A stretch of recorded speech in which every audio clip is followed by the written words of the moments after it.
introduced herself very well.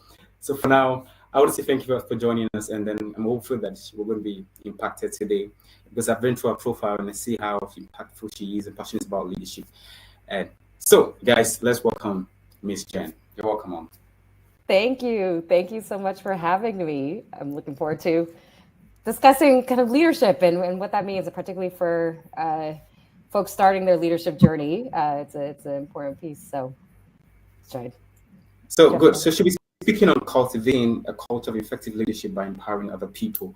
So we're gonna let us start now, and then you could send in your questions to me. I'm gonna get, so we're live on Facebook and then Facebook and YouTube. So I will get to those questions if you have them.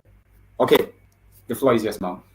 Wonderful. Well, I figure I start a little with my journey and share a little bit more about me. So I am based in California, United States, so far from you all, but still connected in this work of leadership. And so my background is in education. I also was in the nonprofit sector. So I, worked my way through, my career, ultimately landing as a VP of training and programs at a civic leadership institute. And really, have always worked in the space of developing other leaders, working with college students, with executives, really working to create spaces where others can find their authentic leadership and voice to lead in the ways that they want to. So that has been kind of my career journey, but ultimately, most recently, I founded Untapped Leaders, and wrote a book around untapped leadership, which is really harnessing the power of underrepresented leaders, which, here in the United States, there's a lot of underrepresentation in like the top rungs of executive leadership. There's not a lot of diversity. It is, usually the same folks that are kind of in these positions. And what that tells me and what I've experienced is that there's a lot of untapped leadership that we've overlooked. We haven't, given value to and really looked at. And I think in that untapped space is where we can create, creative solutions to problems. We can answer a lot of these like questions that are always, persisting. We can actually create the world that we want to see. And so we need more leaders and different leaders to be at those tables. And so that's where the untapped leadership work comes in. And so, I think I've navigated spaces where I haven't felt like I could bring my full self to the work and to the conversations. And I think that's really what's fueling the work around untapped leadership. I'm really thinking about how do we support everybody, define our leadership by saying, okay, how am I making space for someone else to lead? How do I get out of the way and, not have all the answers and not tell people what to do, but just really create space so that we can all bring what we see and what we know into our leadership. And so that really, I think, quick summary, just to kind of just start the conversation, but that really is my purpose and my ethos into leadership. Wow. Thank you so much. So you said something about untapped leadership, and then one purpose behind it is creating space for others to lead. And I think we have a global problem. I think this is not only in the US, really, it's actually in Africa as well too. Really? Yeah. We have, it's like a cartel. It's like cult where we have certain people and then they leave certain people behind, and it doesn't give them opportunity to feel like they're good. And in that, and I think you have a book on that. So I want to talk to us about the book and then how people who have found themselves in situations like this can actually come out of it. Yeah. Thank you for sharing. And I think that's what we get wrong about leadership. Is we kind of think of it as this like triangle image where the person at the very top is the leader. Like that, this is where leadership is, as this very, very top. And so then we don't include, we don't consider, we don't look at everybody, all of us that have so much to offer, to bring different ways of doing things. And so we like define leadership at this really, this small group that can be considered a leader. And that's, I think, what we've done a disservice to everybody. We can't look to just a few people to be leading. It has to be everywhere. It has to be, opportunities to lead at every level, every stage. Again, we used to a lot of times think that those with more experience, more title, sometimes even just more money, that's all they have, and they're a leader, that's it. And that shouldn't be the case. And so really the Untapped Leadership is trying to reframe this model of this like triangles with only a few people being considered leader, because I think, as you just named, it tends to then be the same people and the same, just a lot of a lack of representation in that small area. What if we were to reframe leadership to think of it as like a circle where there isn't a top, there isn't a few, there is everybody. But it requires everyone to have, to choose to lead, to choose a purpose. I would argue a collective purpose. It's not about necessarily our individual goals. That could be part of it for sure. We all have our individual, goals that we attain. But if we really think about how we, in a circle, can collectively lead, can bring in our voices, can make, decisions, can consult with each other, really think about what is the collective vision we're going to get to, it then changes how we think about leadership to not be like, oh, I'm going to only look to those at the very top, or, oh, I have no room to say anything because those at the very top are calling the shots where I'm out. We now say, oh, I have a role in this, and I have a unique role. I don't have the whole role. I have a piece of this circle, and this is my contribution, and I want to hear your part, and I want to, really engage in this. And so, I think it's, it's a lot of reframing what leadership is, so that we don't catch ourselves just only limiting it to others and never kind of bringing it to ourselves. And so I think for those that are listening, it's really kind of thinking about, okay, well, what leadership choice can I make today? And it could be very simple. It could be really thinking about, how can I make a choice to help my community, or to, support someone else, or really in any way. It could be very, very small. And I do think that is leadership in itself. Thank you so much, Jane. So there's a question I want to ask, and the question is, how do people, whether young people or older people, in an environment or organization where they're not given, okay, they're not, how will I put it? Okay, let me read it. How do people who aren't given an opportunity to exercise their leadership ability, how do they manage situations like that? And this is what it means. For example, you hold an office and you hold a position, but somehow the people which you're meant to collaborate with do not really appreciate the fact that you hold this office, and so they look down on you. Now, in such situation, how would like that handle such situation? So it's, just to make sure I understood the question. So if you hold a particular position, an office, kind of a title, but others aren't necessarily respecting that authority, or questioning you in that sense. Yeah.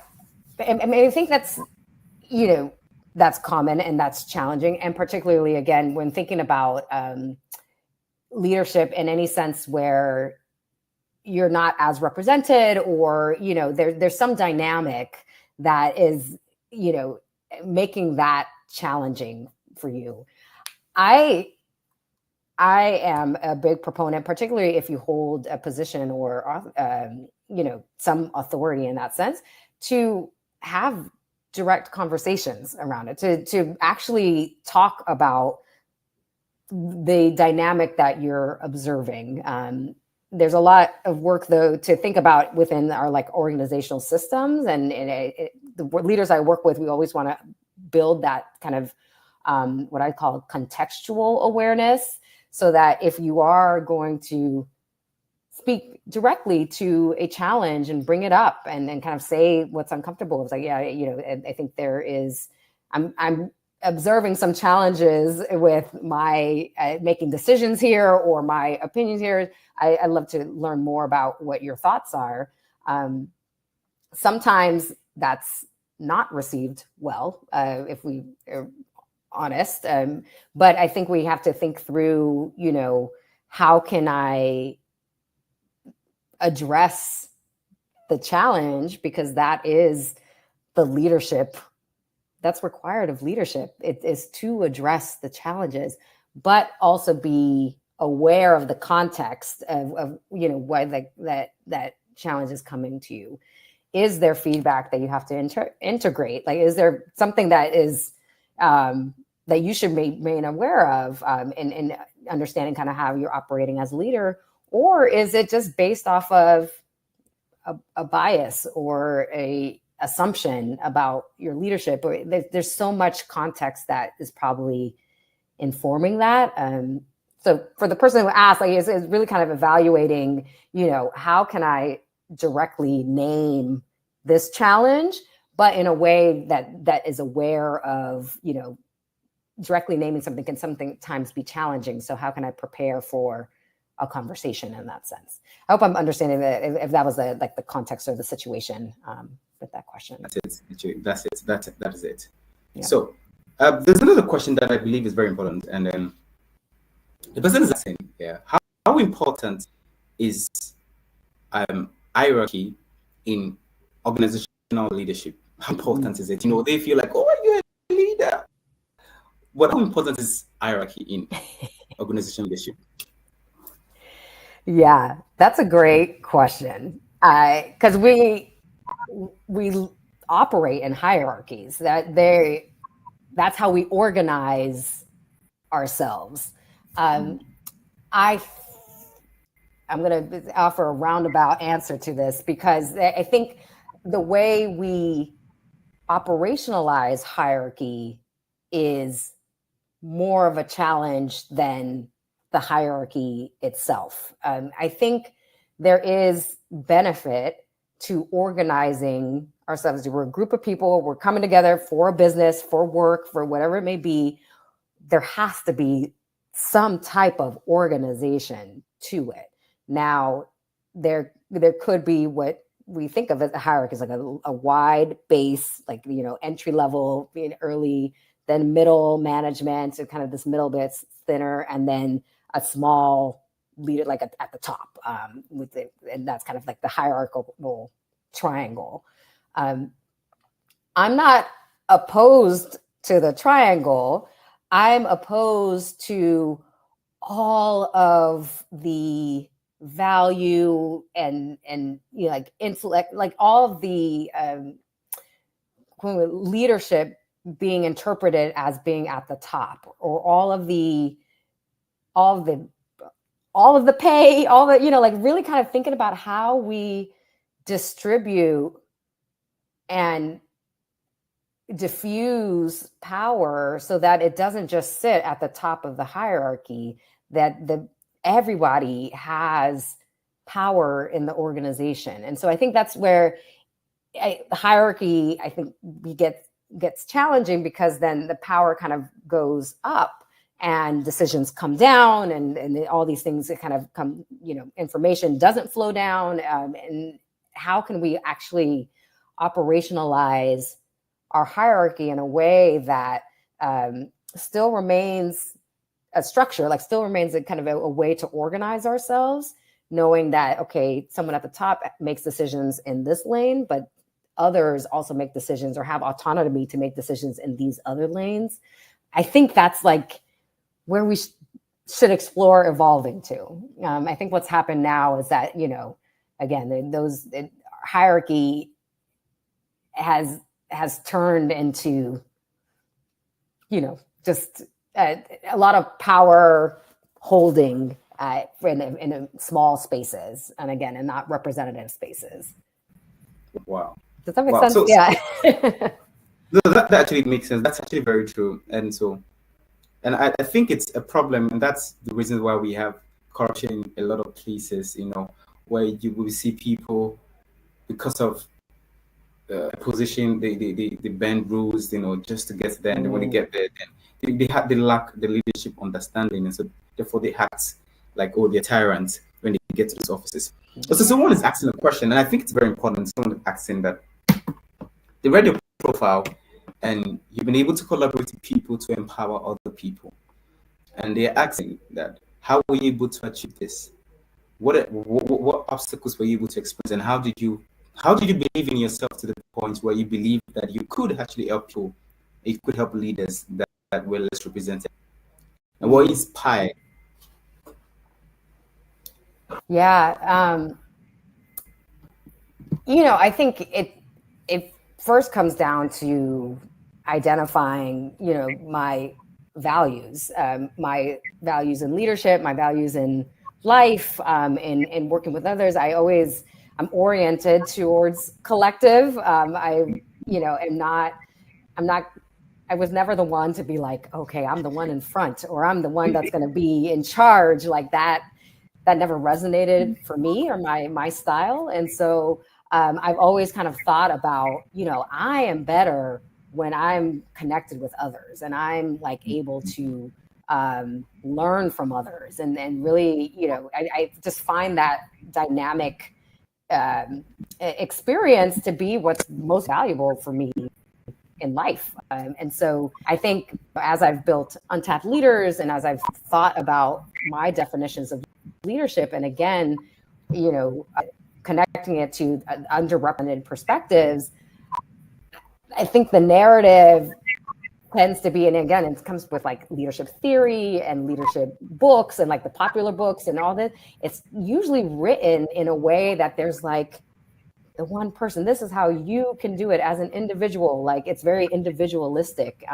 And so that hasn't, that's never landed for me. And so when I was thinking about, the work of Untapped Leaders, Untapped Leadership, it's always been about something bigger than just me. And so as I build the business and the work, and really it just by design includes other people, because that's where we thrive. I think that's where the more we can realize that we thrive best when we are connected, leading together, solving challenges together, not agreeing with each other all the time, but just like that, we have a better sense of context, of reality, of how we can envision a new world. And so it just always feels like baked into my approach to leadership. And that's been just, Wow. If I distill it, it's really like just connecting to what I value. What do I value? Wow. Thank you so much. Okay, so now this is from me. This is from me personally, and I was about this topic to culture, and I feel like culture is really important, and it really determines a lot of aspect about people's life, their organization, results in any organization, how it grows. Culture. Now, what can you tell about culture? Like, how does culture influence growth? How does it influence productivity? And how important is it when it comes to building anything that has to do with personal development, has to do with company? What can you say about culture? Yes, I think culture is the water that an organization swims in. If the water is rough, the people will struggle to swim, will like go against the current, will, exert all this effort just to swim in the water. If the water is calm, is warm, is welcoming, it's all all the things, then you kind of can think about like, what does that mean as you're in the water? You're maybe relaxed, or you're actually able to move from point A to point B. You're actually engaging with the environment in a much different way. And so the thing about culture, though, is that it is a lot of the explicit aspects of culture, but there's much more that's implicit that we don't maybe name explicitly. We don't kind of focus on. It just is. And so I do think culture is like the bedrock of how well an organization will achieve outcomes or not, and how well people will feel coming to work and giving their authentic self and really producing and like really just leaning in, or not, or just saying, okay, I'm just going to clock in, do what I have to do and get out. And if you really invest time in understanding your culture, building it, really defining what the culture values, then you find that I think people want to get in the water and want to swim and want to do so on behalf of the collective, of the company, of the vision, of whatever that may be. So, I do think that I see a lot in my work, just a range of cultures, of organizational cultures. And I think the ones that allow room and space to invite and embrace all authentic contributions and interest, those are the ones that thrive the most, no matter what the type of work it is, no matter how intense the work it is. Those are the ones that thrive the most. Well, thank you very much for that. So we're going to end in very soon, but before that, I want to ask you about 3 questions. And the first question is, in your experience, in your life so far, what would you say leadership is? What's your perspective about leadership?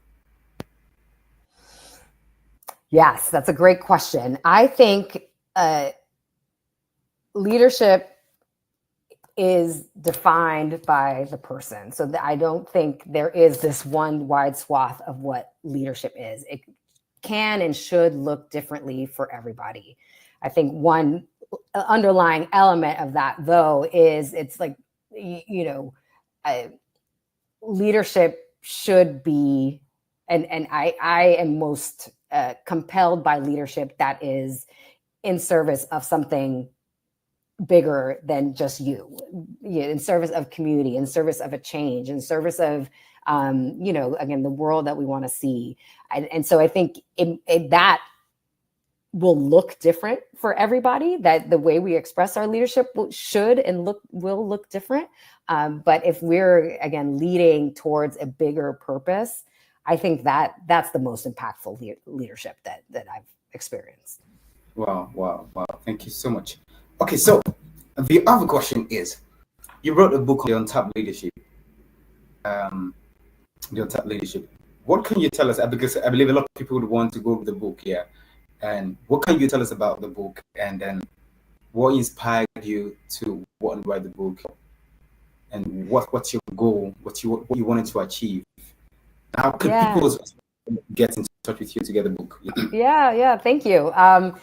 So the book, honestly, it came out, there was a moment in 2020 when we were all experiencing the pandemic and like just this forced pause and just a moment of reevaluating how I want to use my time and talent and this one brief life that we have.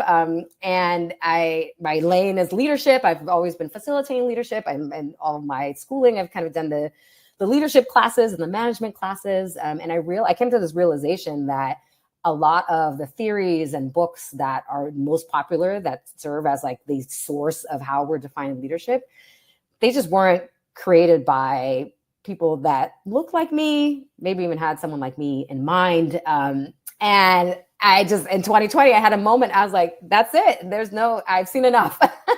I think there's more voices and more perspectives that need to be part of this, that we can include more approaches to leadership than just these perspectives. And so that's where the book emerged. And so, in Untapped Leadership, I do connect with overlooked leaders and that are leading in their own spaces to first really offer a critique of kind of the leadership narrative, really all these questions that you're asking, like the kind of digging into how we have hierarchical structures, or how we only limit leadership to a few, or if you're challenged in your leadership roles and positions, what's the source of that? Why did that foundation create this reality that we have with leadership? So I spend the first part of the book kind of digging into that critique. Then we hear kind of the stories and experiences of real-time leaders. And these are racially marginalized leaders here in the US. So they've experienced racial marginalization. And so I would say it's kind of just overlooked perspectives in the leadership journey, to just bring in some other strategies of how they leverage leadership, how they kind of approach the work. So there's kind of some takeaways for folks interested in just seeing how to lead differently, maybe than what they've been exposed to. And then ultimately landing the book with some recommendations of like the now what of this for individuals. So if you're kind of reading it for yourself, of how you can cultivate that untapped leadership for you, but then also for organizations, those at that top, of how to kind of create spaces where you can really cultivate and bring in all the leadership that exists on your teams and spaces. So that's where you have the book really focuses, and you can get it on any major online retailer. I also have the book on our website, untappedleaders.com/book, so you can check out a little bit more. So guys, you heard that. So if you want to go check it out, you can go check it out. So we're going to let Mrs. Jane go now. But before I let her go, I want to ask you a question that I believe that you said something, one of the things I heard you was creating a different perspective to, general books and general, prominent leaders people know about, and I think this has been authentic. I think this has been authentic. The fact that you're trying to create something that resonates with people who feel like they probably are not being heard, or probably are not really being taught that they're doing something well for themselves. So what advice would you want to give to young people, not just young people, even to older people that are watching this, and from your experience so far, something you feel want them to know about life, about leadership, your experience so far? Yeah. I think two pieces of advice. There's one where, I think a lot of this work is around reminding people or reconnecting everybody to the assets that they hold, the strengths that they hold, no matter what stage of life that they're in, that they have a perspective, and that perspective is valuable. And so how can you reconnect with that so that you know that you can lead right here, right now, today? You don't have to strive to like meet a certain level or a certain level of education, or all these components that we've kind of created to say, okay, this is how we define leadership in this very thin way. I think just really kind of reflecting and reconnecting with like what aspects of leadership can you access right now, even as a young person.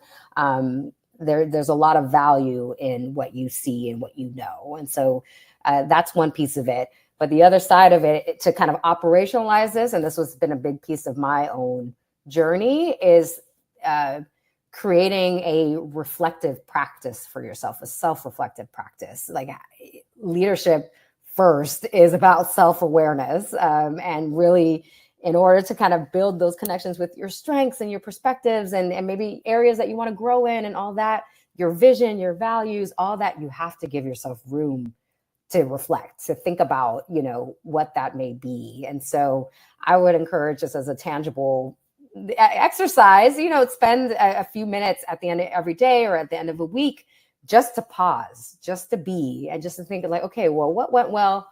What didn't? How am I feeling? Where am I second guessing myself or anything like that?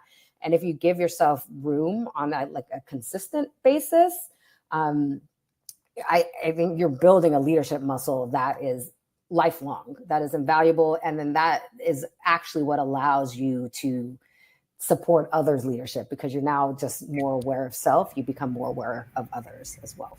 Wow. Wow. I think that's really creates a reflective practice for yourself. Wow. I think that's really powerful for me. It's something that has helped me, really has really helped me in knowing, because if you really don't know how to even know yourself, how do you teach other people to know themselves? Right. So that's really some really rare gem. And I think guys should write that down, and something you should take, even though you didn't listen to any of this, that should be taken. So Mrs. Jen, thank you so much. I'm really grateful. And I'm hoping that one day we're probably going to have you in Africa one day. We're probably going to make this really big. I would love, yes. Yes, let's say it. It's going to happen. It's going to happen. I definitely think it's going to happen. I'm going to have you in Africa one day. And we'll make it. And I'm really hoping that we get to have you, because I feel you mentioned of something. I think this is what a lot of leaders have, creating a reflective practice for themselves. And that's why I think we have a lot of leaders that are greedy, a lot of leaders that do not care about people, because they don't really think about it. They don't really sit down to really reflect about so many things. And thank you so much, Mrs. Jen, for that. Thank you so much for that. So we're going to let Mrs. Jen go now, and then let's keep hoping we're going to have it physically in Nigeria or in Ghana or somewhere in Africa. Love that. Thank you for the opportunity. It has been such a pleasure. Yeah, thank you so much. So guys, thanks so much for joining as well. If you want, you can follow Mrs. Jenny on I can't remember her name. Let me pronounce the name well. So you can follow her on Instagram on Jenny. Okay, no, I'll help you. Yes. I know it's long, and I'm proud of my long name. So Jenny Vazquez-Newsum. So Vazquez Newsum. So good. So you can follow her. I think she's someone you could learn from as well. So guys, please reach out to her and then follow her as well. You know, if you need coaching, if you build a company, you're in a organization, you can reach out to her as well. So Mrs. Jenny, thank you so much as well. Thank you so much. I'm really grateful. Thank you so much. Okay, guys, we'll see you guys another time. Thank you so much, guys.